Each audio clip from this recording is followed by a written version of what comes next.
Registration করে সেটা আসলে কি আপনাকে আরো কমিয়ে আনা চান নাকি কি করে সেটা আপনার বলেন স্পষ্ট করে বললে মনে এটা কিন্তু ভালো হতো আমাদের জন্য। আরেকটা জিনিস হলো যে ব্ল্যাক মানি আপনাদের এখানে বিনিয়োগের জন্য আপনারা সাধুবাদ জানিয়েছেন, কিন্তু আমরা যেটা দেখেছি কয়েকদিন আগে আমরা দেখলাম ইন্ডিয়ার একজন কর্মকর্তা প্রায় 400 কোটি টাকার সম্পদ পাওয়া গেছে, যার ভিতরে বেশিরভাগ হলো আবাসন খাতে। এবং আমরা যেটা অনেক সময় দেখি যে সরকারি অনেক কর্মকর্তা যখন তাদের মানে কাহিনী বেরোয় তখন আমরা দেখি যে এখানে ইনভেস্টমেন্টটা বেশি হয়। এবং আমরা যেটা ইদানিং দেখছি যে মধ্যবিত্তের বাইরে কিন্তু এখন গুলশান বনানী বাড়িদের অনেক বড় বড় হাইরেট বিল্ডিং হচ্ছে এবং সেখানেই ক্রেতা বেশি যাচ্ছে এবং বিক্রি হচ্ছে বাজার। তো সেই ক্ষেত্রে মানে এই যে রড সিমেন্টের দাম যখন বাড়ে আসলে একজন কালো টাকার মালিক সে যখন বিনিয়োগের জন্য পাগল হয়ে যাবে, টাকা যখন কামড়ায় তখন সে আসলে ফ্ল্যাটের দামের দিকে তাকে না, সে চিন্তা করছে যে আমি ফ্ল্যাটটা কিনলে আমার টাকাটা ওখানে ইনভেস্টমেন্ট করবো, টাকাটা হোয়াইট হয়ে গেল। তো এটা কি আসলে আপনারা যে সমর্থন করলেন এটা কি আসলে যৌক্তিক সমর্থন ছিল? জি, থ্যাংক ইউ ভেরি মাচ। আমি আপনার লাস্টটা পরে আসছি। প্রথম হচ্ছে যে আমরা কিন্তু বলেছি যে আমরা যে আমাদের এই ইয়েটা জমি যে রেজিস্ট্রেশন লাগে আছে কিন্তু 7% দাবি করেছি আমরা, 7% করা হোক, যেটা এখন এলাকা ভেদে 11, 13, 14, 15 পর্যন্ত আছে, সেটা আমরা 7% চেয়েছি। আর ডেভেলপারের ক্ষেত্রে যেটা অলরেডি 15% কিন্তু আছে, 15% কিন্তু আছে যে আমরা সানি মানে দিই, তারপর 15% ট্যাক্স আমরা পে করছি। আমরা বলছি যে আর কোনো ট্যাক্স আর করা না হয়, যদি করা হয় সেটা ডুপ্লিকেশন হবে এবং ডাবল ট্যাক্সেশন হবে, সেটা আমরা চাই না যেটা হোক। হ্যাঁ, আপনি আবার লিঙ্ক করেছেন যে এটার সাথে আসলে পাবলিকের সম্পর্ক রাখি। পাবলিক সম্পর্ক এই যে আলটিমেট তো কস্টিং কে যাবে, ক্রেতার উপরে যাবে। কারণ ব্যবসায়ী ডেভেলপার দিনসে যারাই বলেন সেটা লস করবে না। একজন জমির মালিক যখন দেখবে তার 15% সাইনিং মানির উপর ট্যাক্স প্লাস তার আরও আবার 15% দিতে হবে, সে কিন্তু ওই ডেভেলপারের সাথে বার্গেনিং করবে যে আমি ভাই কিছুই পারবো না, আপনি কী দেবেন বলেন।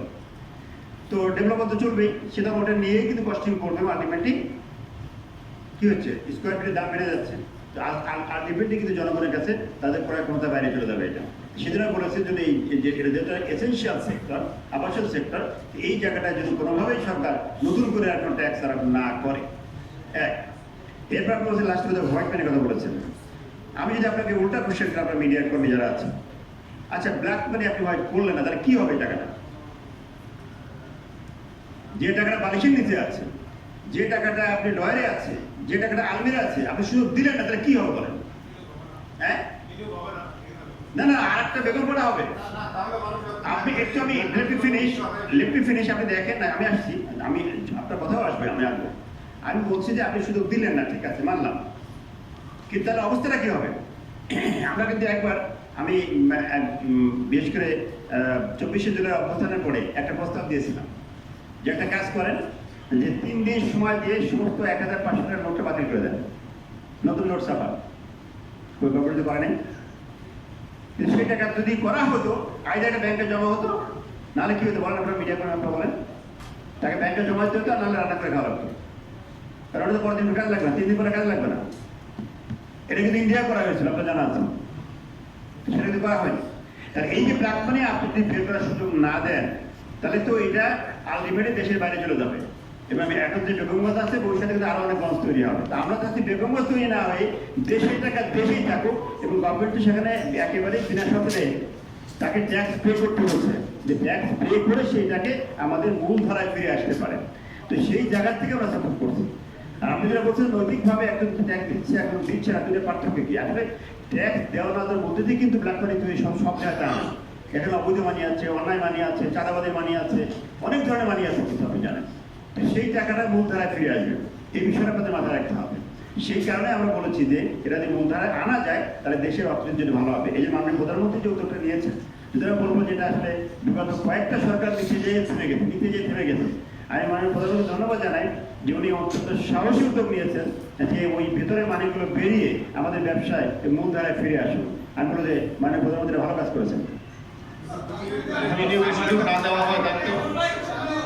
আমার একটা প্রশ্ন আছে, একজন বলেন, একজন আমরা একজন করে কথা বলবো, ভাই প্রেসিডেন্ট ফাইনান্স মহোদয় বলে কিছু কথা বলতে চাচ্ছেন, প্লিজ।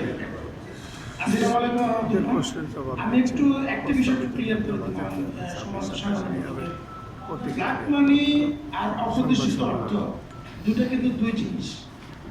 আমরা কিন্তু ব্ল্যাক মানিকে আমাদের এখানে সেক্টরে অংশগ্রহণ করুন এইটা সাধুবাদ জানাইনি। আমাদের মাননীয় প্রেসিডেন্ট মহোদয় বলেছেন যে অপ্রতিষ্ঠিত অর্থ অপ্রত্যাশিত অর্থটা কি? অপ্রত্যাশিত অর্থ হলো এই যে অর্থটা রানিং ট্যাক্স ইয়ারে প্রবেশ করে না। যেমন আমাদের ছেলে মেয়ে আত্মীয় স্বজনরা বিদেশ থেকে টাকা পাঠায়, ওই বছর ট্যাক্সে গেল না, যখন গেল না সেটা অপ্রত্যাশিত অর্থ হয়ে গেল।